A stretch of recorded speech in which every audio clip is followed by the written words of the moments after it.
Hello and welcome to another video from our BeamTool tutorial video series.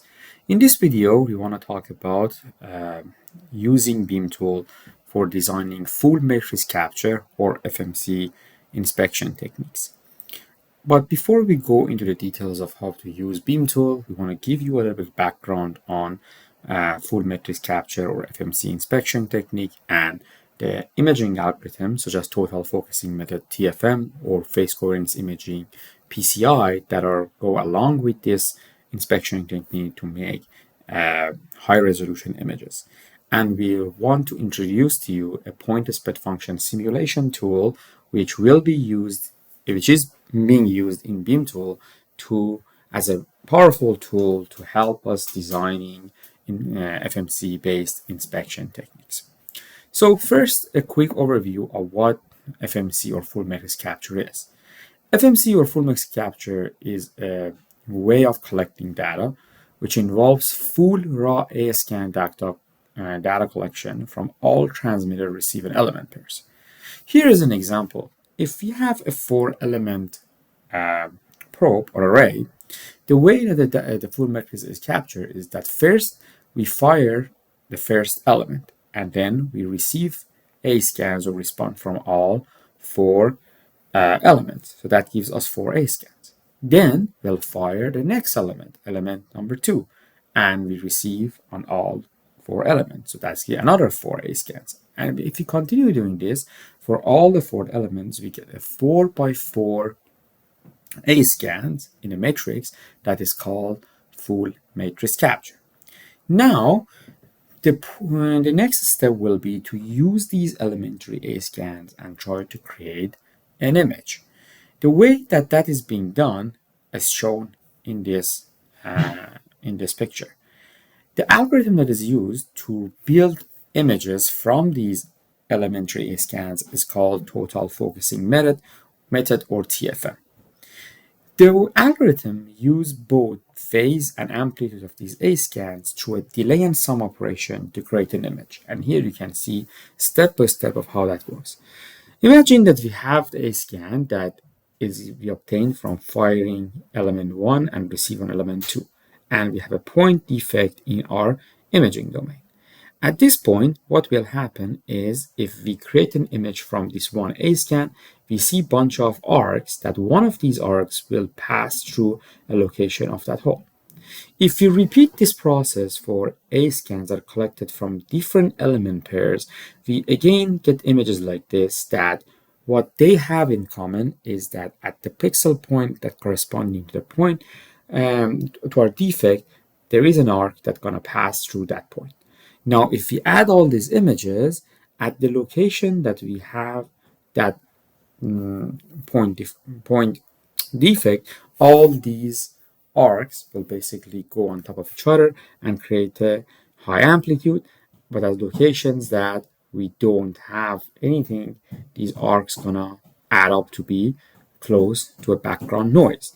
And you can imagine that if you have something like 64 element probe, we will have 64 by 64 number of these elementary A-scans and images that will go on top of each other to finally create a high resolution image of our defect.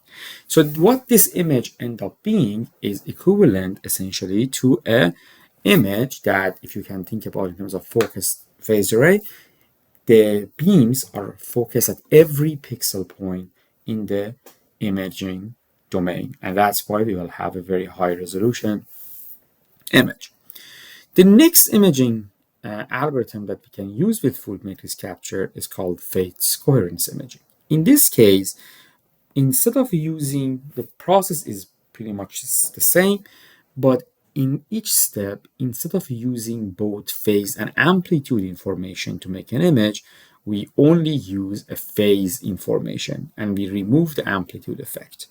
In this case, when we add all images that are generated by phase, that you can see here, together, the phase of noise will sum to 0 on average, and area where arcs overlap will have consistent phase, and they will sum to high value at the location of the defect.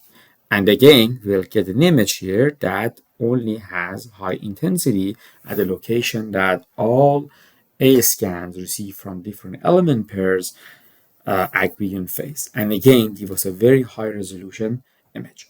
So as you can see here in this brief explanation, the goal for doing a full matrix capture inspection and either TFM or PCI is to create a very high resolution image and being able to focus at every spot in our imaging domain.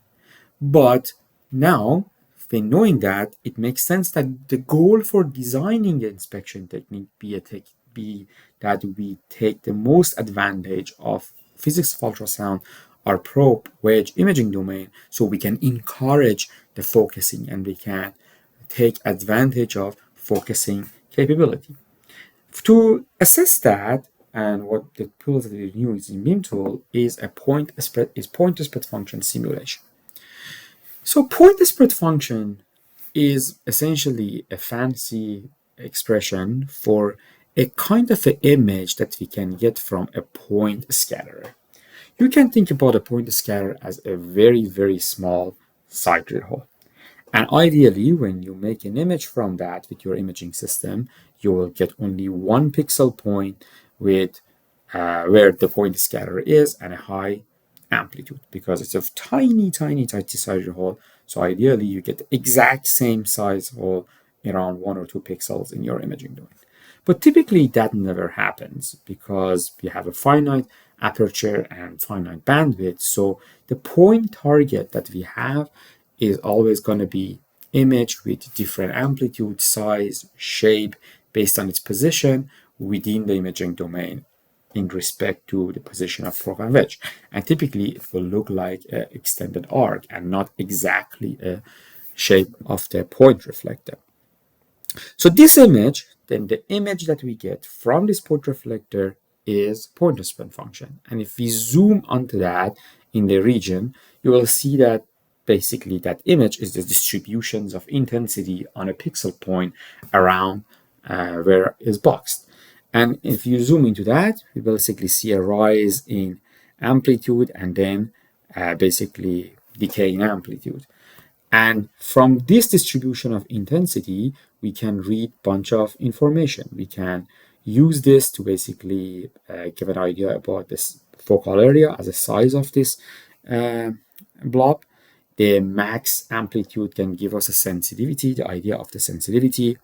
The extent of this blob in vertical and horizontal dimension can give us a sense of vertical and horizontal resolution that can be correspond to size of an indication. And as you notice here, although it is the exact same hole with the same size, but you see that it will have higher intensity and smaller focal area, meaning that much more close to the point as it gets closer to our imaging system array and wedge, but as it gets further to the right, you see that it starts to extend and basically extend more like an arc and deviate from its original shape of a hole, and also its intensity essentially drops. And this can give us a sense of, if you make an image, how we can expect the quality or size and shape of the reflector change as where they are in this imaging domain. BeamTool takes advantage of this simulation to give us, when we're planning to design inspection technique, an overview of how well we can expect our imaging technique to work based on the FMC A scans that we captured with our probe and wedge. So to just a quick overview of how BeamTool does that, if we choose a region to similar to what you saw in the previous slide to look at this point spread function, what BeamTool does will, on the background, it will divide that region into a bunch of pixel points. And for each of these pixel points, BeamTool will simulate a full matrix capture elementary scans corresponding to the presence of a point reflector at those pixel points. So at every pixel point, we pretend that there is a point reflector. Based on that, BeamTool simulates the A scans that you would get from your array if you only have a reflector at that point. Then these A scans now will be used to create a TFM image or phase array image that you will get into later videos, because this concept can be also used for phase array inspection as well. But for now, let's think in the TFM mode. You create an image again, and from that image at that pixel point, that is your point dispatch function, you can read parameters such as horizontal resolution, vertical resolution, focal area, or basically like sensitivity as a max amplitude. And as we repeat this for every pixel, for each of these pixel points, you can record these quantities, and then later, as we'll see in the next slide, you can by tracking these quantities and assigning to this pixel point, you can make quality maps that can be used when we do design our techniques, to give us a hint of how well the technique is working. One thing that is important to mention is when these A scans are being simulated, all important factors are included in the simulation. Factors such as element directivity, transmission reflection coefficient and losses, geometric spreading, probe frequency and bandwidth, wedge and piece parameters are all included. So the user who use BeamTool and use these quality maps and point respect function can be sure that all these basically parameters are included in this model, and that makes it much easy to compare different techniques or assess a technique, knowing that there is no any key parameter that is missed that needs to be pay more attention to. So as we mentioned, let's look at how that works and some of the screenshots from BeamTool, and then we will go through BeamTool live and we'll show you how these maps are being generated. But let's see, for instance, the first map that is being generated is sensitivity map. Sensitivity map is essentially tracking the max amplitude of this point respect function at every pixel point that is being simulated. And that will come into a color palette between a mean and a max that give you a sensitivity map. So what this means is essentially if you have a point dispatch function at this top right corner, it would have much lower amplitude as compared to if you have it at the bottom left corner. Similar kind of map we can get by tracking the focal area or size of a blob for every pixel point.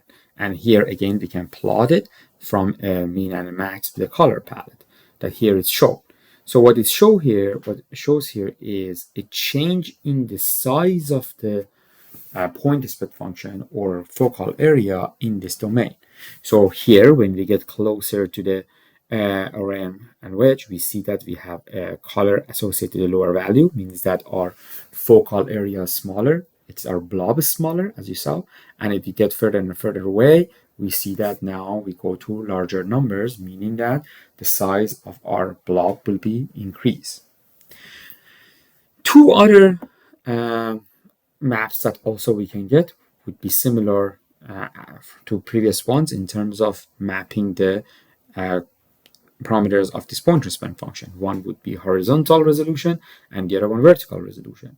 Horizontal resolution will give us a map of how the horizontal extent of this blob changes, and the vertical resolution gives how the vertical extent of this blob changes. And both of these can give us a sense of the sizing capability that we have. Is that if we have a reflector here, and if this reflector locates a location that has smaller horizontal and vertical resolution, it means that the size that we get from that reflector in our image would be closer to its original size.